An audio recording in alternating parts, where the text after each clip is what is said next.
अस्सलाम वालेकुम रहमतुल्लाहि वबरकातुहू। आदाब। आज मुल्क में बहुत ही नाजुक हालात चल रहे हैं इस वबा के चलते, और ख़ुसूसी तौर पर मैं गुलबर्गा ज़िले की बात करने के लिए आपके बीच आया हूँ। गुलबर्गा शहर के अंदर गुज़िश्ता 3 दिनों से मुसलसल कोविड-19 के पेशेंट्स के जो नंबर्स हैं ये बढ़ते जा रहे हैं और यहाँ पर 800 से ज़्यादा हर दिन आ रहे हैं। तो ये बहुत ही एक नाजुक मरहला है और बहुत ही सीरियस मैटर मुझे महसूस हो रहा है।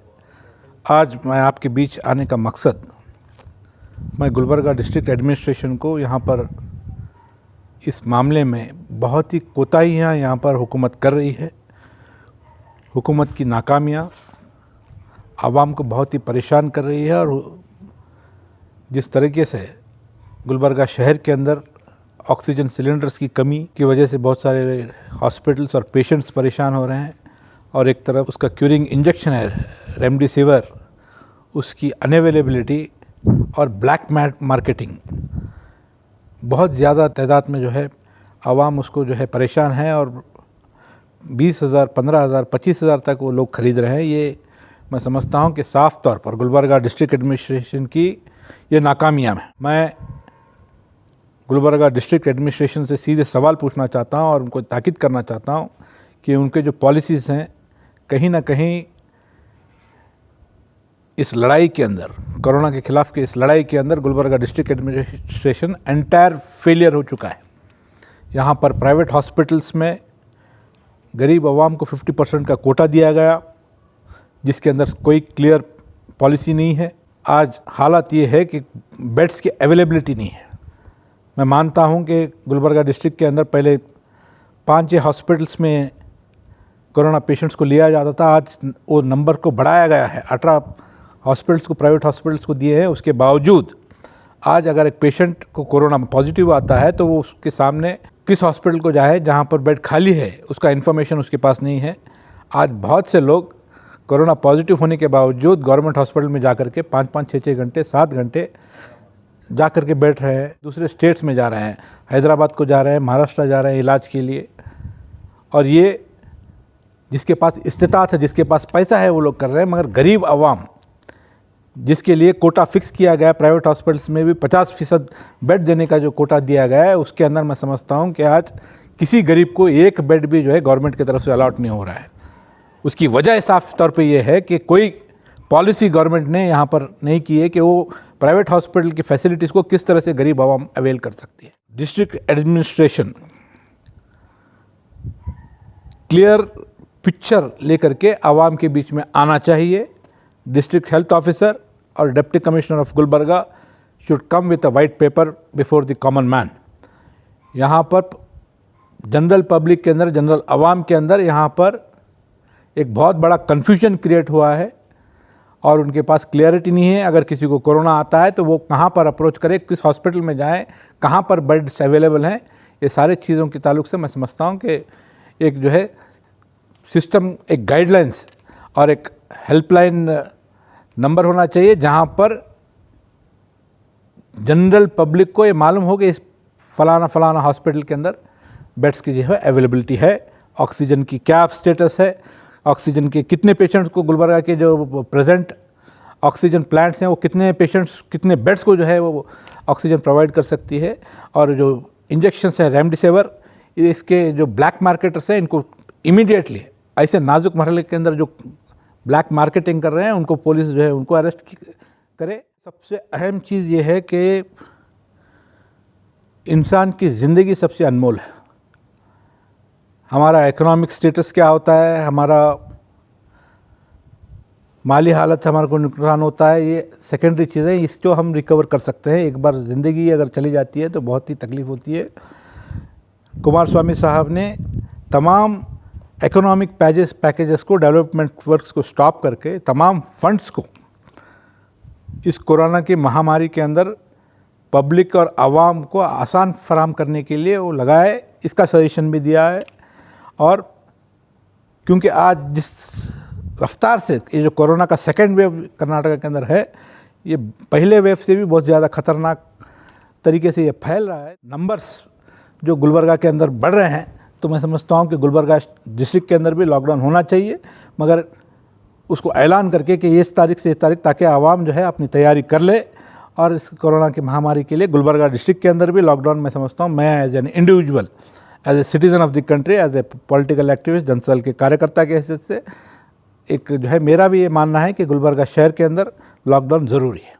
बहुत बड़ी लापरवाही हुकूमत की तरफ से, डिस्ट्रिक्ट एडमिनिस्ट्रेशन की तरफ से, क्योंकि जब पहली कोरोना का जो पहली वेव था, जब पहले इस चीज़ से हम लड़ाई लड़ रहे थे, तो एक कोरोना पेशेंट अगर आता है तो उसका प्राइमरी कांटेक्ट, सेकेंडरी कांटेक्ट को भी जो है टेस्ट करवाया जाता था। आज हम देख रहे हैं हर प्राइवेट हॉस्पिटल के बाहर जब पेशेंट को एडमिट कर रहे हैं तो बाहर एक 25-30 लोग, उनके घर वाले, परिवार वाले खुले आम जो है घूम रहे हैं, फिर रहे हैं, और ना कोई हॉस्पिटल या डिस्ट्रिक्ट एडमिनिस्ट्रेशन उनको प्राइमरी कांटेक्ट को भी टेस्ट नहीं करवा रहा है, सेकेंडरी कांटेक्ट को भी टेस्ट नहीं करवा रहा है। ये गैर जिम्मेदाराना हरकत आवाम से हो रही है और हुकूमत भी जो है इसकी तरफ बहुत ज़्यादा लापरवाही कर रही है। कोरोना टेस्ट करने के जो चार्जेस है वो बहुत ज़्यादा होने की वजह से बहुत सारे आवाम जो है टेस्ट करने से झिझक रही है, महरूम हो रही है।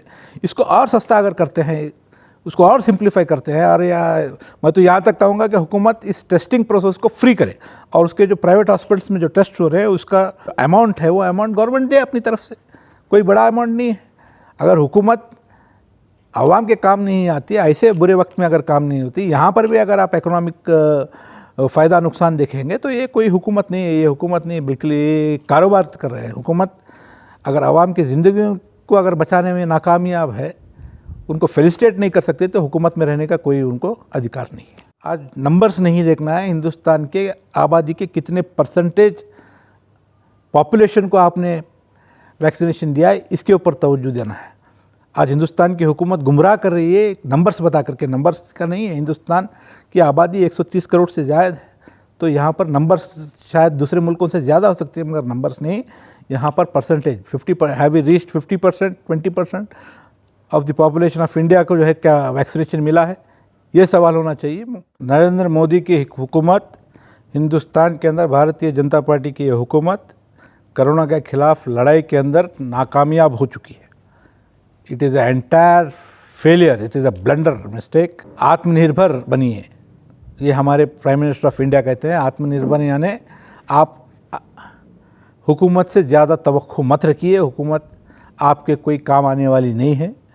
आज ये मैसेज जो है नरेंद्र मोदी जी दे रहे हैं कि वो कोई लड़ाई के अंदर आपका खुद ज़्यादा साथ देने वाले नहीं हैं। आज अवाम को खड़ा होना है, कोरोना की इस लड़ाई के अंदर एक होकर के इस कोरोना की महामारी के खिलाफ प्रिकॉशंस लेना है, सेफ्टी मेजर्स लेना है, और इस लड़ाई के अंदर हमको कामयाब होना है। हुकूमत Narendra Modi is a biggest failure, उसके पास कोई प्रोग्राम नहीं है।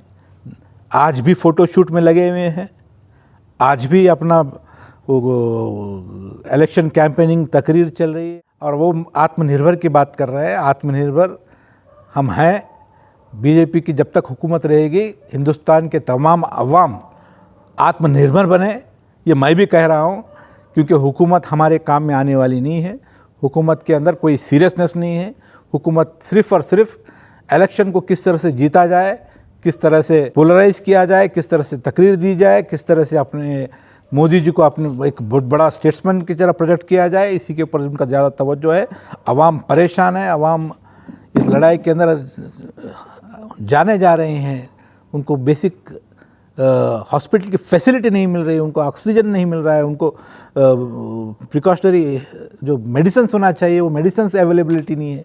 आज जो है नरेंद्र मोदी जी वो दुनिया भर के अंदर वो इंजेक्शन प्रोवाइड करने का दावा कर रहे हैं। नरेंद्र मोदी मैं समझता हूँ कि इस कोरोना के अंदर उनका कोई मॉरलिटी, उनका कोई स्टैंड जो है हिंदुस्तान के आवाम के बीच में उनका कोई क्रेडिबिलिटी नहीं बची है। जिस तरीके से वो चल रहे हैं, जिस तरह से वो डिसीजंस ले रहे हैं, इलेक्शन कैंपेनिंग के अंदर वो मगन है, उनको हिंदुस्तान के आवाम मर रही है, जल रही है, उसकी फ़िक्र नहीं है। उनको बंगाल के इलेक्शन जीतने की फ़िक्र है। उनको इलेक्शन के अंदर मुझे पता नहीं, एक स्टेट के अंदर अगर बीजेपी आती है तो प्राइम मिनिस्टर से और क्या बने वाले हैं।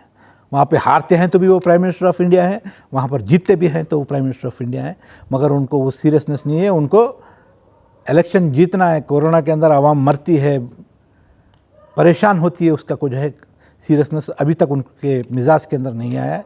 ये बड़ा अफसोसनाक बात है कि हिंदुस्तान को ऐसा एक प्राइम मिनिस्टर मिला है। बसवा कल्याण के बाई इलेक्शन में जब कोरोना पेशेंट्स के नंबर्स बढ़े, 1000 से ज़ायद हुए बीदर के अंदर, तो आखिरी दिन का जो रैली थी उसका परमिशन रहने के बावजूद एक 10-15 हज़ार लोगों की हमारी एक मास रैली का जो प्रोग्राम था, उसको हमारे गैदरिंग का जो प्रोग्राम था, उसमें हमारे HD कुमारस्वामी साहब ने कोरोना के इस वबा को देखते हुए उस प्रोग्राम को कैंसिल किया।